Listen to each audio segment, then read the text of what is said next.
ये press conference इसलिए किया जा रहा है क्योंकि भारत में पहली बार एक ऐसी संस्था का गठन हो चुका है जिसको MIT school of Indian civil services का नाम दिया गया है। उसमें BA एडमिनिस्ट्रेशन और MA एडमिनिस्ट्रेशन ऐसे 2 स्नातक और स्नातकोत्तर पदवियां दी जाएंगी और उसमें UPSC और स्टेट PSC का अभ्यासक्रम उसमें किया जाएगा। सिलेबस BA और MA का पूरा UPSC सिलेबस जैसा रहेगा, उसकी इवैल्यूएशन पैटर्न UPSC जैसी रहेगी ताकि बच्चों 12वीं के बाद ही UPSC का स्टडी कर सके और BA और MA होने के बाद वो इस लायक बने कि वो UPSC की एग्जाम क्रैक कर सके और बहुत कम आयु में वो IAS IPS की सेवा में जाए ताकि वो भावी कैबिनेट मिनिस्टर भी बन सकते हैं। लेकिन यह एग्जाम UPSC का exam it is the toughest exam in India. तो अगर इसके लिए हमको बच्चों को अगर तैयार करना है तो बच्चों का केवल नॉलेज बढ़ाना यही मकसद नहीं है, उसी के साथ उनका व्यक्तित्व विकास, उनकी इंडियन कॉन्स्टिट्यूशन के बारे में सोच, उनकी सोसाइटी के बारे में सोच, इंडिया की सोसाइटी के प्रॉब्लम्स जानना बहुत जरूरी है क्योंकि UPSC एग्जाम त्रिस्तरीय होती है जहां प्रीलिम, मेंस और इंटरव्यू ऐसे त्रिस्तरीय में बच्चों को जाना पड़ता है।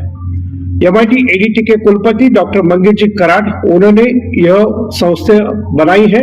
उनका ये प्रेरणा स्रोत हमारे लिए है। इसमें पूरा सहयोग जो है वो प्रोफेसर का है, प्रोफेसर जिन्होंने मेंस क्रैक किया है और UPSC के इंटरव्यू 2-3 बार दे चुके हैं, ऐसे ही प्रोफेसर हमने यहाँ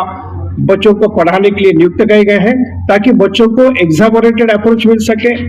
eight the same time the infrastructure of the ADT university is very large. हमने it is full time residential course, बच्चे यूनिवर्सिटी में ही रहेंगे, 24 तास स्टडी करेंगे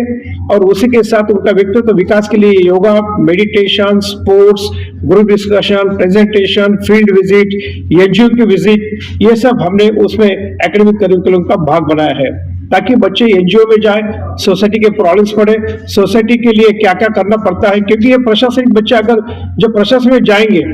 तब एक जिलाधिकारी एक कर्तव्य के लिए उनको सोसाइटी के प्रॉब्लम्स समझना बहुत जरूरी है, कॉन्स्टिट्यूशन का अर्थ समझना जरूरी है, कॉन्स्टिट्यूशन कैसे लागू करना है, कैसे इंप्लीमेंट करना है वो भी उनको समझना बहुत जरूरी है। केवल IAS IPS के लिए UPSC के विद्यार्थी बनाना हमारा मकसद नहीं है, लेकिन अच्छे लोग UPSC में जाए, अच्छे स्टूडेंट्स जो संस्कार का स्टूडेंट है, जिनको सोसाइटी के बारे में पूरे प्रॉब्लम्स के बारे में उनको पता है और इथिकल मोरल वैल्यूज है, ऐसे ही लोग अगर प्रशासन में जाते हैं तो सही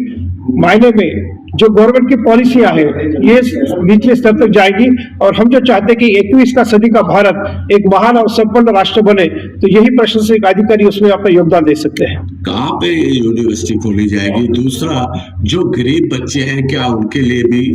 ये संस्था प्रोविजन करेगी कि वो फ्री में पढ़ाई कर सके? यह यूनिवर्सिटी पुणे में महाराष्ट्र में 125 लग्जरियस कैंपस में खोली जा चुकी है। 2015 में यूनिवर्सिटी का गठन हो चुका है और 2021 में MIT school of Indian civil service का स्थापना की गई है। उसके mentor doctor DP Agarwal sir जो फॉर्मर UPSC चेयरमैन रह चुके हैं, 13 साल उन्होंने UPSC के चेयरमैन और मेंबर के रूप में काम किया है, वो हमें मेंटर करते हैं। और उसी के साथ जो आपने अभी पूछा कि गरीब बच्चों के लिए क्या करते हैं, तो हमने 10 बच्चों को हमने स्कॉलरशिप दे रखी है, हम उनको फ्री एजुकेशन देते हैं ताकि ये बच्चे आगे जाके गरीब के बच्चों को भी प्रशासनिक सेवा स्पर्धा परीक्षाओं की जो दरवाजे हैं वो खुले रहे। और ऐसे ही एक माधुरी गरुड़ एक ऐसी स्टूडेंट थी जिसको हमने उसको हमने स्कॉलरशिप दी, फ्री स्कॉलरशिप दी और वो आज इंडियन रेवेन्यू सर्विस में काम कर रही है। वरुण बरनवाल ऐसा ही एक स्टूडेंट था जो एकदम गरीब परिवार से था, पिताजी गुजर गए थे, लेकिन हमने MIT ने उसको स्कॉलरशिप दे दी। वो फर्स्ट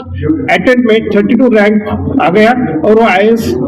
का काम कर रहा है, गुजरात कैडर में अभी काम कर रहा है। तो ऐसे बच्चे जो गरीब बच्चे हैं उनको हमने ये भी बताया कि आप MIT आपको मदद करेंगे, लेकिन आप जब बड़े हो जाएंगे, जब प्रशासनिक अधिकारी बन जाएंगे तो आपका भी एक दायित्व और कर्तव्य है कि और गरीब बच्चों को साथ करें। Thank you.